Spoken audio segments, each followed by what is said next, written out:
শুনেছো কি হয়েছে? অঘোষ শাস্ত্রী গুলি লেগে মারা গেছে। ঘটনাটা ঘটেছে শ্রীরামপুরে কেরি সাহেবের আশ্রমের কাছে। এইমাত্র করালি আমার কাছে খবর পাঠালো। চন্দ্র চন্দ্র সে তোমার সঙ্গে কেন কথা বলতে চায়? আপনার কাছে কি প্রমাণ আছে ওই হানাহানিতে রাজচন্দ্র যুক্ত?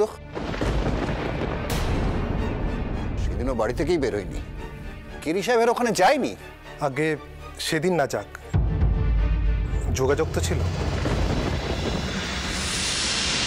বেশ প্রত্যক্ষ যোগাযোগ ছিল। রাজচন্দ্রবাবু নিজেই বলুন না, যেদিন ব্রাহ্মণরা আশ্রম ঘিরেছিল গির্জার পাশের ঘরের কাছে উনি ছিলেন কিনা? ঠিক তার পরের দিনই শাস্ত্রী মশাই খুন হলেন। হ্যাঁ, সেদিন রাতে আমি সেখানে ছিলাম। তো তাতে কি প্রমাণ হয়? তাতে কি প্রমাণ হয় যে আমি হানাহানিতে ছিলাম বা শাস্ত্রী মশাইয়ের খুনে মদত দিয়েছি? এটা তো প্রমাণ হয় আপনি সাহেবদের সমর্থন করেন। সমর্থন করার অর্থ এই নয় যে শাস্ত্রী মশাইয়ের খুনের সঙ্গে আমি জড়িত থাকব। আমি তার কাজকর্মকে সমর্থন করি না বলে তাকে খুন করেছি, এটা কি প্রমাণ হয়? রাজচন্দ্রবাবু, আপনি দয়া করে একবার ঘরে গিয়ে দেখুন তো আপনার পিস্তলখানা আছে কিনা। যদি থাকে তাহলে নিয়ে আসুন, তাহলেই তো আর সমস্যা থাকে না।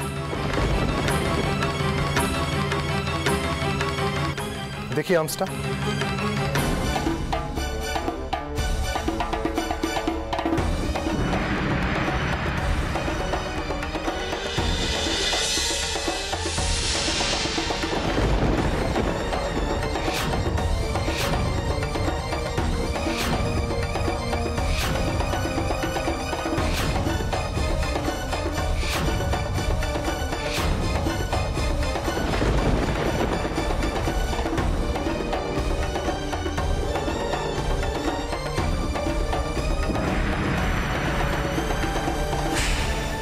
আশ্চর্য, এ তো অবিকল দাদার পিস্তলের মতো দেখতে।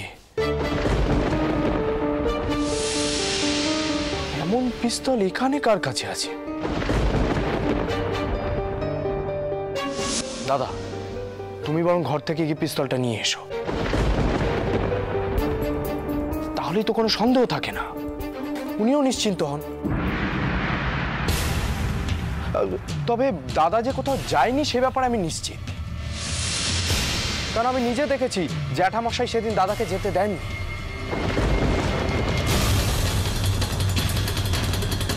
ভাগ্যিস দেননি, একেই পিস্তল নিয়ে এত সন্দেহ, গেলে তো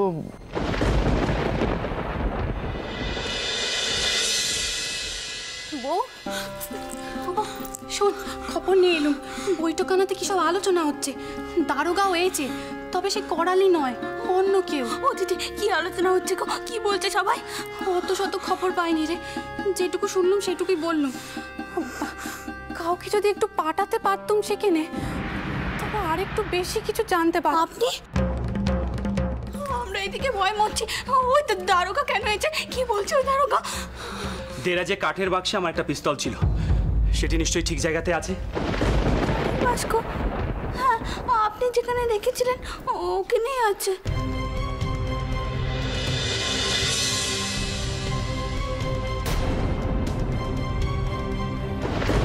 দেখি বাক্সটা কোথায়?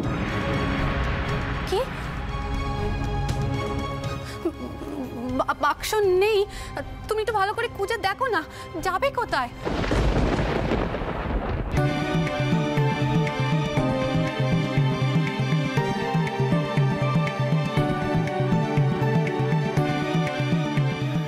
দেখছি তো, কোথাও নেই। আমার পরিষ্কার মনে আছে বাক্সটা আমি ঠিক এখানেই রেখেছিলাম। রানী, বাক্সটা তুমি কোথাও সরিয়ে রাখোনি তো? ভালো করে মনে করে দেখো তো। না, আমি তো কোথাও সরিয়ে রাখিনি। আর এখানে আপনার দরকারি জিনিস থাকে বলে তো আমি সেখানে হাতই দিইনি। আমাদের ঘরে কে কে এসেছিল? কোনো ঝি চাকর বাকরের এত সাহস হবে না আমার দেরাজে হাত দেওয়ার। ঠাকুরপো, বাক্স না পেলে কি খুব ক্ষতি হয়ে যাবে ভাই? হ্যাঁ বৌঠান, তা তো হবেই। বেশ বড় বিপদে পড়বো। কি বিপদ? কিসের বিপদ? তুমি আমাদের সব কথা খুলে বলো না ভাই। আমার তো শুনে কেমন বুকখানা কাঁপছে রে ভয়। অঘন্যার শাস্ত্রী যেখানে গুলিতে মারা গেছেন সেখানে নাকি আমার পিস্তলের মতো দেখতে একটা পিস্তল পাওয়া গেছে। পুলিশের অনুমান ওই পিস্তল থেকেই নাকি অঘন্যার শাস্ত্রীকে গুলি করা হয়েছে। আপনি ওই দারোগাকে বুঝিয়ে বলুন না, আপনি মানুষ মারতে পারেন না। ওরা মিথ্যে অপবাদ দিচ্ছে আপনাকে, আপনি বলুন না বুঝিয়ে। রানী, তুমি শুধু শুধু কেঁদো না। দেখো, মুখের কথায় তো আর সব হয় না, এসবের ক্ষেত্রে প্রমাণ লাগে। আর ওই পিস্তলটা যে আমারই পিস্তল সেটা পুলিশের পক্ষে প্রমাণ করা এত সহজ হবে না। তবে আর ভয় কিসের ভাই? বোঠান, সত্যটা তো জানা দরকার। আমার ঘরে পিস্তলটা যদি পাওয়া যেত তাহলে পরিষ্কার হয়ে যেত যে এই ঘটনার সঙ্গে আমি কোনোভাবেই জড়িত নই। কিন্তু এখন এখন কি হবে? ওরা আপনাকেই দোষী করবে। না না, এই এমন অন্যায় দমেশ হইবে না। রঘুবীর এমন অন্যায় কিছুতেই মেনে নেবেন না, আপনি দেখবেন। কিন্তু বাক্সটা যে নেই এটা তো সত্যি। আমি কতবার বলেছিলাম ঠাকুরপো, এসব অস্ত্র টস্ত্র এভাবে রেখো নে। কি থেকে শেষে কি হয় হলো তো। হে ভগবান, এবার কি হবে? শেষে এটাও শুনতে হলো। তোমার মতো মানুষের ওপর বদনাম পেমান হোক বা না হোক, বদনামটা তো হলো ভাই। কিন্তু বাক্সটা নিল কে?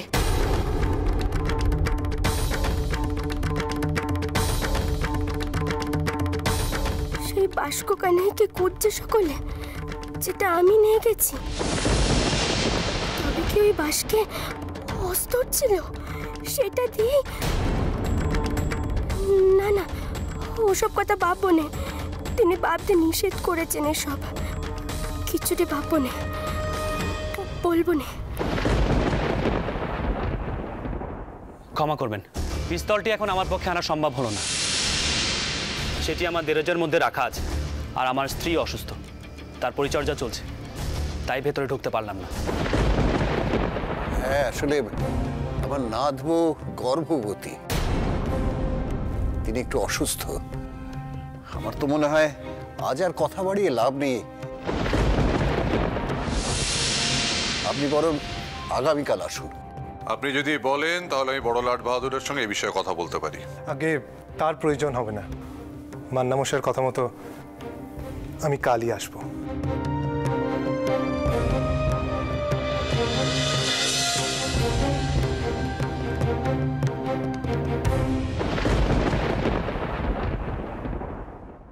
কি ব্যাপার চন্দ্র, পিস্তলটা কোথায়?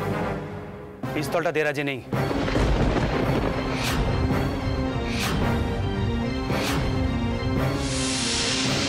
কেউ কিছু বলতে পারছে না। পিস্তলটা দেরাজ থেকে চুরি করা হয়েছে। চুরি? ঘরের ভেতর থেকে চুরি? বাইরের লোকের পক্ষে তো সেটা সম্ভব নয়। তুমি ভালো করে ভেবে বলো চন্দ্র, তুমি অন্য কোথাও রাখোনি তো? এখন পরিস্থিতি কি করে সামাল দেবে সেটাই ভাবো। হাজারবার তোমাকে বলেছি, ওই কালাপাহাড় রামমোহন রায়ের কথায় মিশনারিদের সঙ্গে মেলামেশা করো না। কথা তো শোনোনি। গিরি সাহেবের গির্জায় কি করে উপস্থিত হয়েছিল বলো তো? দাদা, তুমি মানুষের উপকার করতে চাও সেটা ঠিক, কিন্তু নিজেকে এভাবে বিপদে ফেলাও কি ঠিক? এই মারবাড়ির সুনাম, বৌঠানের কথা, এই দিকগুলো একটু ভেবে দেখলে ভালো করতে। কেন সেখানে যাই সেটি বোঝার বোধ তোমার হয়নি অভয়। তুমি যেখানে আকৃষ্ট সেখানে যাবার রুচি আমার নেই, তাই আমি অন্য কোথাও যাই। তার কারণ প্রয়োজনে অতিরিক্ত কথা বলছো চন্দ্র।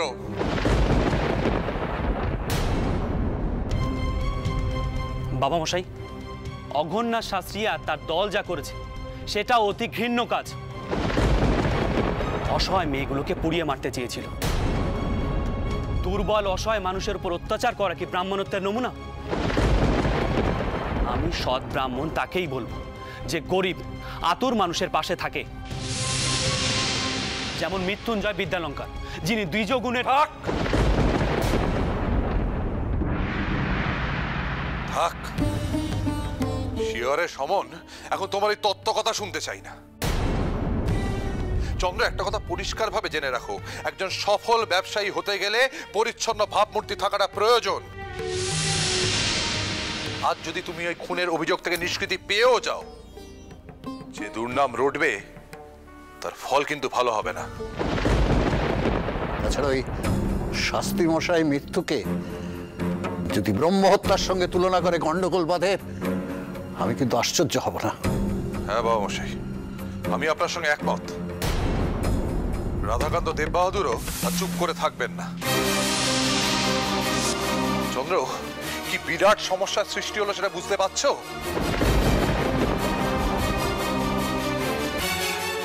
কি করে সামলাবো এই বিপর্যয়?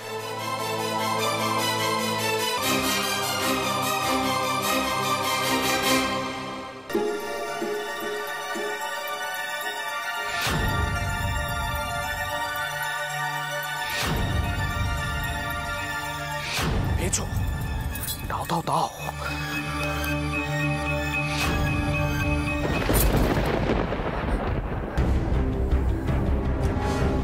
ভয় পেলে? ভয়ের কি আছে? বলেছিলাম না, কাজটা তুমি করতে পারলে পুরস্কার পাবে। অভয়চন্দ্র কখনো কথার খেলাপ করে না।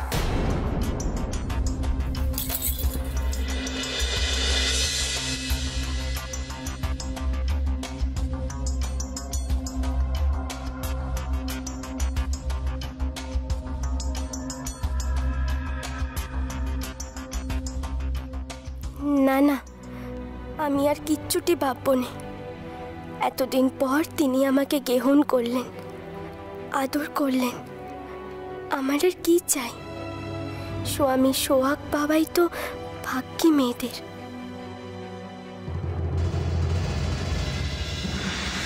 আজ আমি খুব খুশি সরোজ।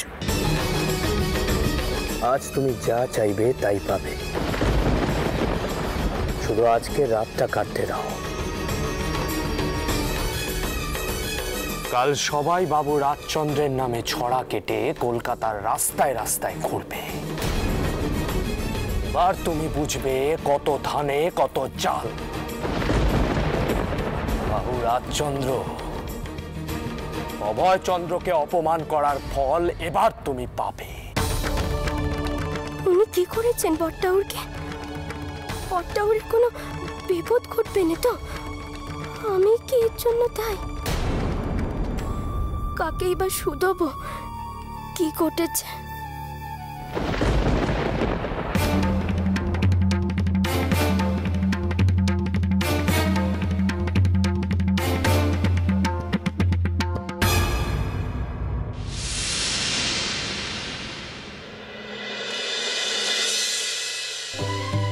আমি জানি রঘুবীর, তুমি আছো। তুমি থাকতে অবিচার কিছুতেই হতে পারেনি, কিছুতেই হতে পারেনি। তিনি কারো মান নিতে পারেননি, কারো মান নিতে পারেননি তিনি। আর তিনার হুকুম না ফেলে তো তিনার লেটেরও এমন কাজ করবেন না। তিনার উপর মিথ্যে দোষ দেওয়া হচ্ছে। তোমাকে এই প্রতিকার করতে হবে রঘুবীর, তোমাকে এই প্রতিকার করতে হবে।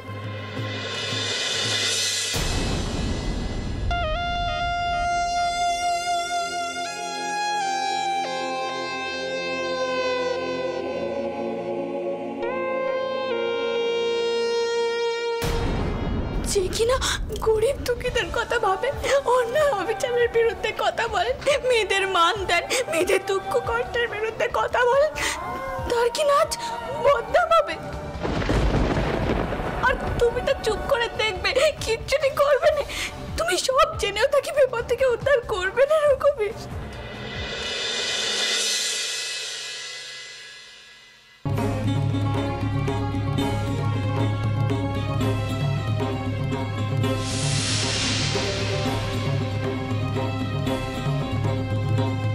সাড়া দাও রঘুবীর, সাড়া দাও।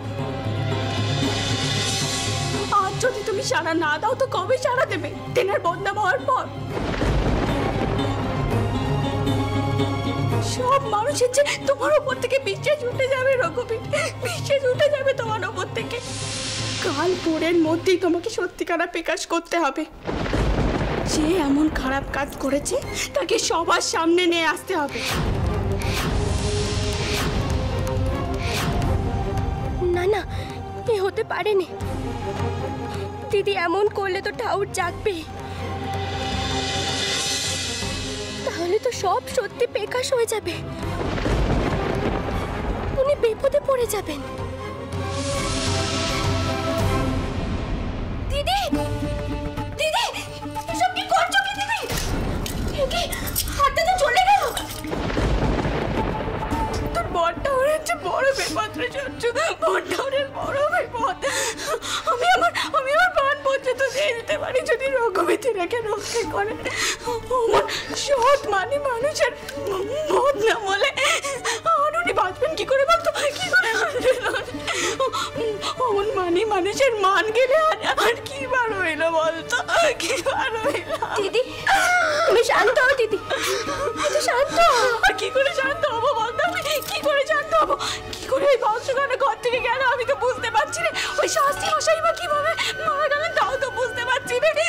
আর ওই বন্দুকখানা ওখান থেকে কি করে পাওয়া গেল আমার মাথায় তো কিচ্ছুটি ঢুকছে না, কিচ্ছুটি বুঝতে পারছি না।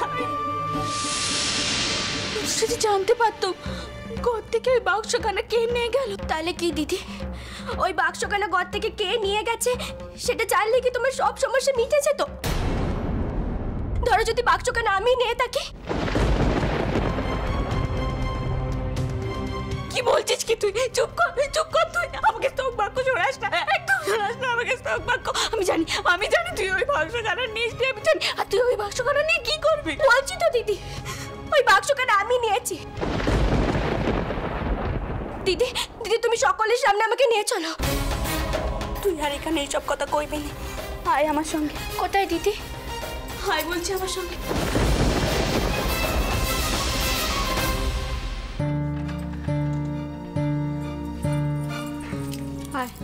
আয় আমার সঙ্গে।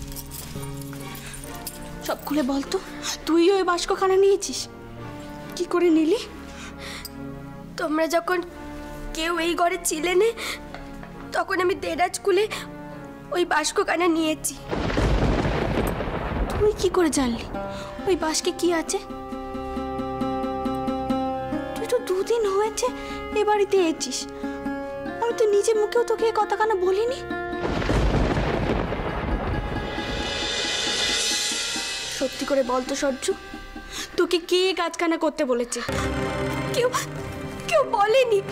আমি তো বলছি দিদি, ওই বাক্সখানা আমি নিজে থেকেই নিয়েছি, বিশ্বাস করো। তুই যদি আমাকে দিদি বলে ডেকে থাকিস তবে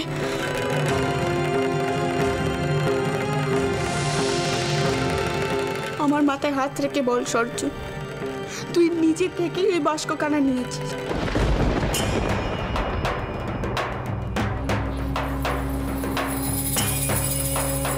কি হলো, চুপ করে আছিস কেন?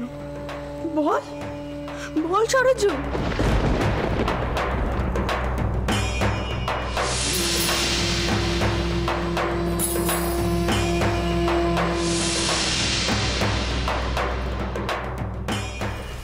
তোকে দিয়ে একজনই এই কাজখানা করাতে পারে, তুই নিজে থেকে এই কাজ করিসনি। তুই এই কাজ করতে বাধ্য হয়েছিস। তুই নিজে মুখে তার নাম নিবি নে তো? আচ্ছা বেশ, আমি ঠিক নামটা বললে তুই চুপ করে থাকবি, তাহলেই আমি বুঝতে পারবো তুই কাকে বাঁচাতে চাইছিস। ছোট ঠাকুরপো তোকে এই কাজ করতে বলেছে তাই না?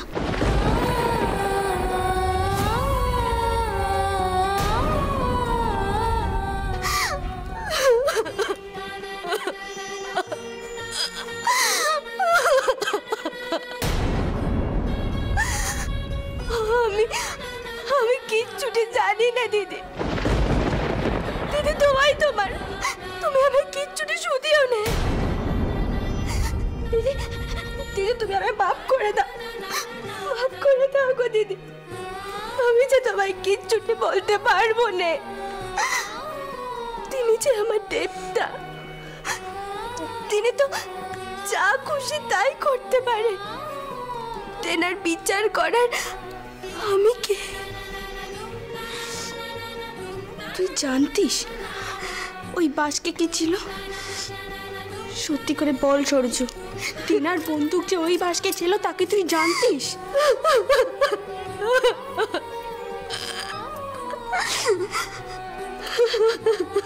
অন্যায় সহ্য করতে নেই সরজু, তা সে যেই অন্যায় করুক না কেন, এতে পাপ হয়। যে অন্যায় করে তারও, যে অন্যায় সয় তারও। অন্যায় দেখলে মুখ বুজে থাকবি না সরজু, এতে কোনো অমঙ্গল হয়নি, বুঝলি?